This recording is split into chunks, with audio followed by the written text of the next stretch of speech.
जय श्री कृष्णा गाइज, स्वागत है आपका हमारे चैनल में। तो चलिए कहानी को शुरू करते हैं। आज की कहानी का शीर्षक है सास बहू और पति पत्नी। आज काव्या शादी के लिए हाँ कर देती है और अविनाश के साथ उसका रिश्ता पक्का हो जाता है। 4 दिन बाद सगाई और 1 सप्ताह बाद शादी करके ससुराल आ जाती है। काव्या के मन में सोच विचार चल रहे होते हैं कि ना जाने मैं ये घर चला पाऊंगी, सबको खुशियाँ दे पाऊंगी कि नहीं। कोशिश करती रहूंगी सबको खुश रखने की। अविनाश का स्वभाव काव्या से थोड़ा अलग था। अविनाश ज़्यादा बोलना और काव्या को समय देना इतना ज़रूरी नहीं समझता था, मगर हाँ, काव्या की इज्जत तो करता था। एक बात अविनाश में कुछ ज़्यादा खास थी कि वो अपने माँ बाप और काव्या के बीच किसी भी बात पर दखल अंदाजी नहीं करता था और ना ही काव्या का माँ बाप के सामने साथ देता था। ऐसे ही दिन हंसी खुशी से बीतते रहे, पर काव्या के मन में अविनाश को लेकर सवाल चलते रहते। कोई ना कोई उधेड़-बुन चलती रहती। काव्या अविनाश को लेकर सोचते सोचते कुछ परेशान सी रहने लगी। तो उसने सोचा, क्यों ना मैं ही कोई बात करूं अविनाश से। तो फिर ये ही सोचकर कुछ दिन बाद की बात है, काव्या अपने पति से कहती है, अविनाश तुम कब मेरी बात सुनोगे? आखिर मैं तुम्हारी पत्नी हूँ। काव्या ने गुस्से में अविनाश से कहा। अविनाश बिना कुछ बोले घर से बाहर निकल गया और अपने काम पर रोजाना की तरह चला गया। अब ऐसा हर दिन होता है। काव्या अपनी सास सुलोचना जी की बहुत इज्जत करती थी और अपनी सास की कही हुई हर बात मानती थी, लेकिन सुलोचना जी हमेशा उसे नीचा दिखाने की कोशिश में लगी रहती थी। हर बार कोई ना कोई काम बिगाड़ देती और काव्या को डांटने लग जाती। आज भी वही काव्या ने रोजाना की तरह सुबह जल्दी उठकर सबको नाश्ता बनाया और अपने पति अविनाश को सूजी का हलवा, क्योंकि अविनाश की पसंद के बारे में काव्या ने सुना था, तो इसीलिए अविनाश पर बहुत ध्यान देती थी। उसे पसंद था, इसलिए उसने नाश्ते के साथ साथ अपने मन से सास से बिना पूछे हलवा भी बनाकर सभी को परोस दिया। उसके ससुर रमेश जी भी काव्या के प्रति चिढ़ने में देर नहीं लगाते। उस दिन रमेश जी ने सुलोचना जी को टोकते हुए कहा, ये क्या फिजूल खर्ची है? सुबह सुबह देसी घी का हलवा और मीठा भी ज़्यादा है, फालतू की चीज़ बना डाली।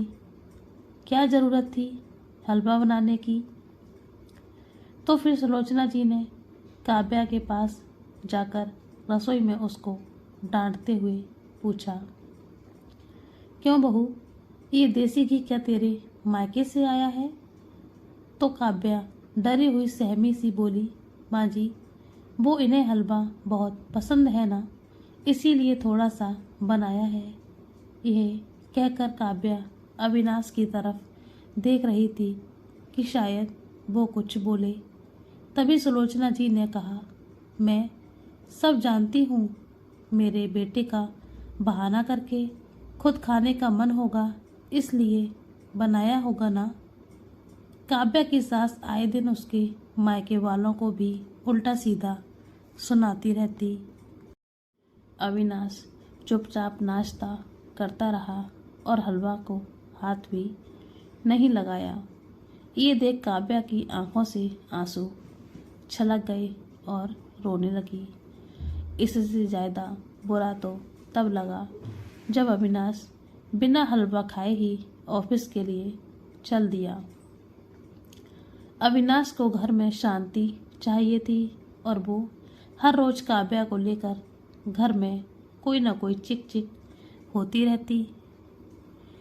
कभी सास करती तो कभी उसके ससुर करते रहते। इसीलिए काव्या घर का काम समेटने में लग गई। इधर सुलोचना जी बाहर ड्राइंग रूम में बैठकर काव्या के लिए बड़बड़ाती रही। काम करके काव्या अपने कमरे में जाकर रोने लगी और अपने माँ बाप को याद करने लगी। कितने नाजों से उसको पाला था। उसे उसके पापा ने, उसे आज भी याद है, एक बार उसने गाजर के हलवा बनाने के लिए कहा था, लेकिन माँ ने सूजी का हलवा बना दिया था। पापा को जब ये पता लगा तो वे तुरंत बाजार गए, वहाँ से ढेर सारा गाजर का हलवा लाए थे और उस दिन बिना कहे 2-3 दिन में गाजर का हलवा बनने लगा। आज उसे सूजी के हलवे के लिए कितनी बातें सुनाई जा रही हैं। उसे गुस्सा अपने सास ससुर पर नहीं बल्कि अविनाश पर था, जो कि कुछ नहीं बोल पाए। शाम को जब उसने अविनाश से शिकायत की तो बस वो इतना ही बोले, इस घर में केवल माँ की पसंद का खाना बनता है, आगे से मेरी पसंद का कुछ मत बनाना। काव्या ने अविनाश से बात करनी बंद कर दी और गुमसुम से चुपचाप रहने लगी। आखिर क्या कसूर था काव्या का? यही कि वह अविनाश से बहुत प्यार करती है। इसी तरह कुछ दिन और बीत गए। फिर एक दिन काव्या ने सुलोचना जी से कहा, माँ जी, मैं अपने लिए अपने घर जाना चाहती हूँ, कुछ दिन के लिए। अगर आप कहें तो आज ही चली जाऊँ। कई दिन पहले माँ का फ़ोन आया था, कह रही थी पापा की तबीयत भी ठीक नहीं है। तब सुलोचना जी काव्या से कहने लगी, वहाँ जब भी जाती है 1 सप्ताह से पहले वापस नहीं आती हो, हर बार रुक रुक कर ही तो आती हो। अब मेरे बस का नहीं ये घर संभालना और घर के काम करना। घर का काम कौन करेगा?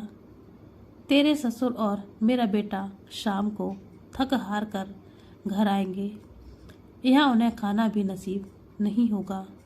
मुझे तो चक्कर आ रहे हैं, मैं खाना नहीं बना सकती। जाना है तो 1 दिन के लिए चली जा। काव्या मन मारकर 1 दिन के लिए मायके पहुंच जाती है। घर के दरवाजे पर पहुंचती है। मम्मी पापा कहाँ हो, देखो मैं आ गई हूँ। जोर जोर से चिल्लाती हुई अंदर आ जाती है और वहाँ पहुंचकर उसे और भी आश्चर्य होता है। उसको हॉल में ही भाभी दिख जाती है तो अपनी भाभी से पूछती है, भाभी मम्मी पापा नहीं दिख रहे, कहाँ गए हैं? काव्या ने घबरा कर पूछा। उसकी भाभी मुंह बनाकर काव्या से कहने लगी, उन दोनों का इस घर में अब मन कहाँ लगता है। मम्मी पापा तो कुछ दिनों की कहकर तीर्थ यात्रा पर गए हैं, ना जाने कब आएंगे। वैसे तुम कितने दिनों के लिए आई हो? क्योंकि मुझे भी अपने मायके जाना है। संगीता भाभी का ये व्यवहार देखकर काव्या चौंक गई और मन ही मन सोचने लगी कि कुछ तो हुआ है, कुछ भी पहले जैसा है ही नहीं। क्या ये वही भाभी हैं जो उनसे बहुत स्नेह जताती थी? काव्या सोफे पर बैठी सोच रही थी। अच्छा, वो जो भैया ने मकान के पेपर साइन करा लिए थे, मैंने तो भैया के लिए और मेरा मायका मुझसे चलता रहे ये सोचकर तो मैंने अपना हिस्सा छोड़ दिया था, ताकि भाई भाभी हमेशा मुझसे जुड़े रहें और मुझसे मिलजुल कर रहें। पर ये तो मेरे लिए ही उल्टा पड़ गया। यहाँ यहाँ तो सब कुछ बदल गया। शायद उसी साइन के लिए मेरे से प्यार जताया जा रहा था। काव्या उठकर खड़ी हो गई। भाभी, मुझे कुछ काम याद आ गया, मैं फिर आऊँगी, कहकर वह तेजी से घर से बाहर निकल गई। पीछे से गेट बंद होने की आवाज़ से वह समझ गई कि उसके जाने से भाभी को कोई खास फर्क नहीं पड़ा। भारी कदमों से चलते हुए वह मंदिर पहुंच गई, क्योंकि शाम से पहले यदि ससुराल जाती तो सुलोचना जी उससे कई सवाल करती। मंदिर में जाकर उसने भगवान के दर्शन किए। बस ना कुछ मांगा ना कुछ बोला। भगवान के चरणों में शीश नवाकर वह बाहर आकर बैठ गई। तभी सामने के पेड़ के नीचे कोई बुजुर्ग दंपति बैठे दिखाई दिए। गंदे कपड़े, फटे हाल में। उन्हें मंदिर की सीढ़ियों से देखकर काव्या ने आगे बढ़कर देखा तो उसको अपनी आंखों पर यकीन नहीं हुआ। ये दंपति और कोई नहीं, उसके खुद के माँ बाप थे। उनको ऐसा फटे हाल में देख काव्या के पैरों तले जमीन खिसक गई। उसे अपने माता पिता को ऐसे हाल में बैठे देखा तो उसकी आंखों से झरझर आंसू बहने लगे। काव्या भागकर उनके पास पहुंची। काव्या को देखकर उसकी माँ फूट फूट कर रोने लगी। बेटी, तू यहाँ कैसे? काव्या से पापा ने पूछा। काव्या ने बोला, आप मेरी छोड़िए, पहले ये बताइए आप यहाँ कैसे? आप दोनों तो तीर्थ यात्रा पर गए थे। काव्या के सब्र का बांध टूट गया। उसकी आंखों से आंसू बह रहे थे। तो उसके पापा बोले, बेटी, तेरी भाभी ने तुझसे झूठ बोला है। बिजनेस में पैसा लगाने के लिए तेरे भैया ने मकान नाम करा लिया। मकान के कागज गिरवी रखकर साहूकार से कर्ज ले लिया। उसके बाद हम बोझ बन गए और हमें घर से खाली हाथ बाहर निकाल दिया। काव्या ने रूंधे गले से बोले, पापा अब क्या होगा? काव्या ने रोते हुए पूछा। तो उसके पिता बोले, बेटी तू चिंता मत कर, हम कहीं वृद्धाश्रम में चले जाएंगे, वहाँ पर रह लेंगे। तू हमारी चिंता मत कर, तू अपनी ससुराल जा, वहाँ किसी को ये बात मत बताना। अपने माँ बाप को इस हाल में देखकर वह उन्हें अपने साथ ले जाना तो चाहती थी, लेकिन जहाँ उसकी कद्र नहीं है वहाँ माँ बाप की क्या इज्जत होती। भारी मन से ना चाहते हुए भी मजबूरन आंखों में आंसू लेकर काव्या ससुराल की ओर चल दी। आज उसे अपने लड़की होने पर अफसोस हो रहा है। काश वो अपने माता पिता के लिए कुछ तो कर पाती, अपने साथ रख पाती या अपने माँ बाप को उनका हक वापस दिला पाती। घर आकर उसने बहुत मुश्किल से घर का काम निपटाया। उसके बाद अपने कमरे में जाकर गुमसुम सी बैठ गई। उसकी आंखों से आंसू बह रहे थे। अविनाश अपने ऑफिस के काम में लगे हुए थे। काव्या पर ध्यान गया तो जब वो सोने कमरे में आए तो काव्या से पूछा, क्या बात है काव्या, आज फिर माँ की कोई ना कोई बात बुरी लग गई जो आंसू बहा रही हो? काव्या अपने आप को रोक नहीं पाई और उसने रो रो कर सारी बात अविनाश को बता दी। अविनाश से काव्या पूछने लगी, क्या मैं माँ और पिताजी को यहाँ ले आऊँ हमारे घर? वे इस उम्र में कहाँ जाएंगे, कहाँ रहेंगे? अविनाश ने कोई जवाब नहीं दिया और करवट लेकर सो गए। काव्या को अविनाश की इस बर्ताव पर यकीन ही नहीं हुआ। इस बात को लेकर काव्या अंदर तक हिल गई और काव्या को बहुत गुस्सा आया और सोचने लगी, आज से मैं भी इनके माँ बाप की सेवा नहीं करूँगी। देखती हूँ कौन इनकी सेवा करेगा। रोते रोते काव्या सो गई। 2-3 दिन बीत जाने पर उसकी चिंता बढ़ती जा रही थी। एक दिन वह सब्जी लेने के बहाने उसी मंदिर में पहुंची, लेकिन उसके माता पिता वहाँ नहीं थे।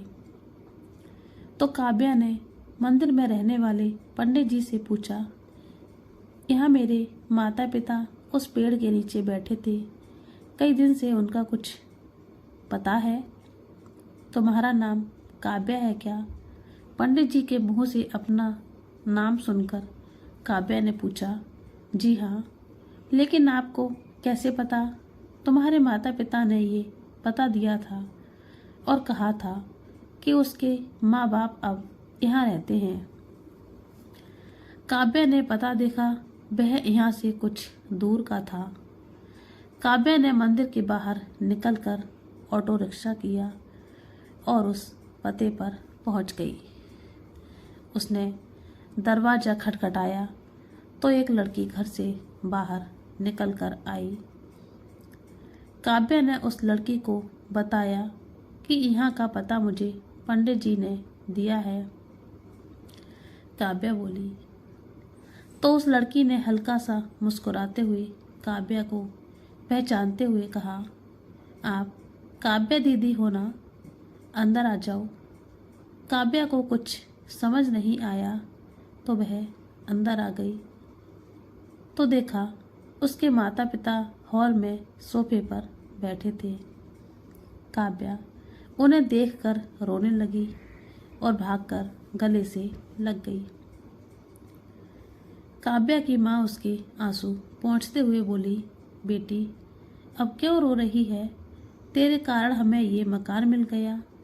काव्या आश्चर्य से उनका चेहरा देखने लगी। लेकिन माँ, आप लोग यहाँ कैसे? और ये लड़की कौन है?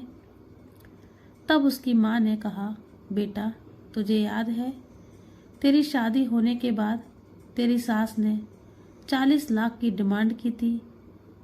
बोली दामाद जी को बिजनेस खोलना था, इसलिए तेरे पिता ने उनकी डिमांड पूरी कर दी थी, जिससे कि तू सुखी रहे। जब तू हमसे मिलकर गई उसके अगले दिन दामाद जी आए। उन्होंने तेरे पापा के पैसे लौटा दिए, क्योंकि उन्होंने कोई बिजनेस शुरू नहीं किया था। तेरे पापा ने मना भी किया, लेकिन वे नहीं माने। उसके बाद उन्होंने प्रॉपर्टी डीलर से मिलकर 2 दिन में ये मकान खरीद लिया। साथ ही 5 लाख रुपए बच गए। इससे उन्होंने ये लड़की नौकरी पर रखवा दी, जो हमारी केयर करेगी और ये घर संभालेगी।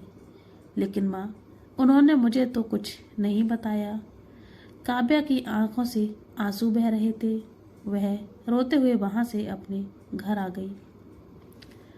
घर आकर वह सोच रही थी, अविनाश ने कभी उसके लिए आवाज़ नहीं उठाई, लेकिन मेरे माता पिता के लिए इतना कर दिया, जो कि कोई सगा बेटा भी नहीं कर सकता। रात को उसने पति अविनाश से पूछा, आपने ऐसा क्यों किया? अगर माँ जी को पता लग गया तो क्या होगा? अविनाश का जवाब सुनकर काव्या रोने लगी। अविनाश ने कहा, जैसे तुम्हारे लिए ये माता पिता हैं, वैसे ही मेरे लिए भी तो वो माता पिता हैं।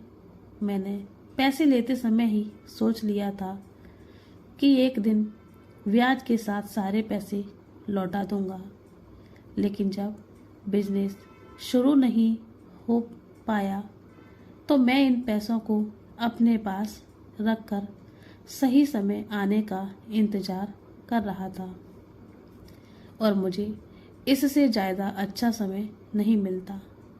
तुम्हारे माता पिता को पैसे लौटाने का मेरे मन पर ये बहुत बड़ा बोझ था, जो अब आकर कुछ कम हुआ। अगर मैं तुम्हारे माता पिता को अपने घर ले आता तो उनका आत्मसम्मान हर दिन उन्हें धिक्कारता और वो यहाँ खुश भी नहीं रह पाती। बेटी के घर आकर रहना हर माता पिता को शर्मिंदगी की बात है। बेटी के घर भी रहना पसंद नहीं करते, ये मैं जानता था। वे किसी भी तरह अपमानित ना हो, इसीलिए मैंने ये सब किया। अविनाश, मुझे माफ़ कर दो। आज तक मैं तुम्हें हर बार गलत समझती रही। तभी पीछे खड़ी सुलोचना जी बोली, बेटी, वह पैसा हमने उधार लिया था, वह तुम्हारे पिता की अमानत थी। मैंने और अविनाश ने पहले ही फैसला किया था कि ब्याज के साथ तुम्हारे पैसे लौटा देंगे। चल अब सो जा। काव्या की सास ने कहा हल्की सी मुस्कान से। सुबह नाश्ता टाइम पर नहीं बना तो अच्छा नहीं होगा। उनकी बात सुनकर काव्या, अविनाश और सुलोचना जी जोर जोर से ठहाके लगाकर हंसने लगी और पूरा परिवार खुशी खुशी रहने लगा। तो दोस्तों, ये कहानी आपको कैसी लगी कृपया करके हमें कमेंट बॉक्स में ज़रूर बताएं। और हाँ, आप हमारे चैनल पर नए हैं तो हमारे चैनल को सब्सक्राइब ज़रूर कर लीजिए और साथ में बेल आइकन को दबाएं ताकि हमारी कहानी आपको सुनने को मिलती रहेगी। हमारी कहानी का नोटिफिकेशन आप तक पहुंचता रहेगा। कहानी को पूरा देखने के लिए धन्यवाद। तो चलिए मिलते हैं एक और नई कहानी के साथ। तब तक के लिए जय श्री कृष्णा, राधे राधे।